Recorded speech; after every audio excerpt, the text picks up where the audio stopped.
And let's see if we can't finish this, the 5th chapter of The Spell of the Sorcerer's Skull. Father Higgins has figured out where the letter left under St. Anthony might be referring to and revealed it to Johnny through song, although Johnny has not been too quick on the uptake. Johnny felt sheepish. "Nope, I guess not," he muttered. "Well, here, I'll show you," said the priest, and he took off the guitar and leaned it against the dresser. Taking the map from Johnny's hands, he unfolded it and held it up. Father Higgins's large, hairy forefinger moved along the coast of Maine, which even on a map looked as if it had big chunks chewed or ripped out of it. Far up the coast, Johnny saw the 2 long bays that had been scooped out of the shoreline millions of years ago, Penobscot Bay and Blue Hill Bay.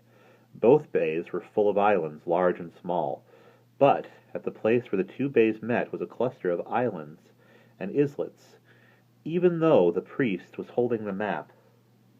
At a slight distance, Johnny's nearsighted eyes could pick out the names of the larger ones. On the left were 2 together. The one above was North Haven, and the one below it was Vinyl Haven. Then suddenly, to the east of these 2 was another fair-sized island called Isle of Hot. Johnny looked up wonderingly at Father Higgins. "You mean, you think the professor is out here somewhere?" Father Higgins nodded.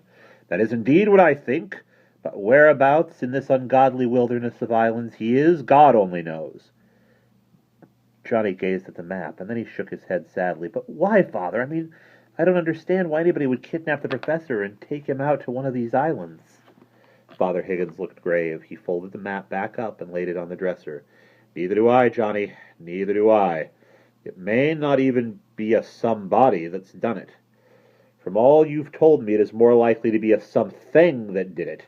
One of the powers of darkness, in other words. We'll know more when we get to this island, when we get to the islands, I suppose. And by that time we may wish that we knew less. Of course, there's always the possibility that he's not out on those blasted islands. But the more I think, the more sure I am that we're on the right track. You see, I've doped out the other clue, too, and it leads us right to Vinyl Haven Island." Johnny's mouth dropped open. "Huh?" Father Higgins scratched his nose and grinned. "Well, you may say, huh? I'll admit it isn't terribly apparent at first, but I'll tell you what I did. You see, I figured that a great reckoning in a little room had to refer to that blasted dollhouse you told me about. And I'm sure you reached the same conclusion. Anyway, I called up the owner of the Fitzwilliam Inn to see if we could, kind of make an appointment to examine that clock and see what we could find out. And do you know what he told me? He told me that he had sold the clock to a guy who runs a clock museum. The guy's name is Herman Finnick, and his museum is out on Vinyl Haven Island. Now, doesn't that just beat everything?" Johnny nodded. He looked stunned by all the information that had suddenly been dumped on him.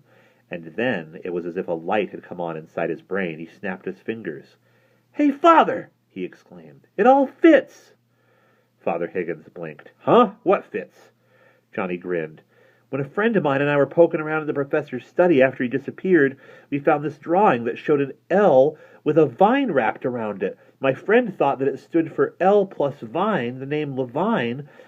But we should have read it the other way around. It's Vine L, for Vinyl Haven." "Very good," said Father Higgins, nodding approvingly. "And that also settles a question that has been banging around in my skull.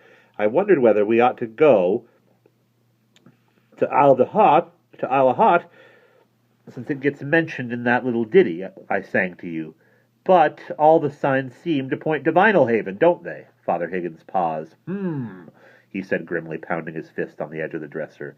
"What does that Finnick character have to do with it all? He must be in on this plot to do something to the professor. Is this Finnick a sorcerer? Is he in league with the devil? Did he create the jack-o'-lantern vision that you saw? And why on earth does he want the professor?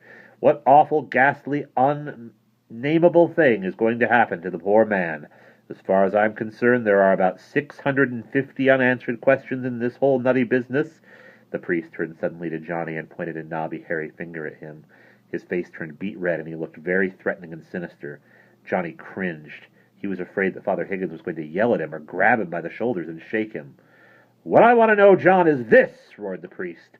"Are you going to go with me to Vinyl Haven to help me rescue the Prof? What do you say?" And that is the end of chapter 5.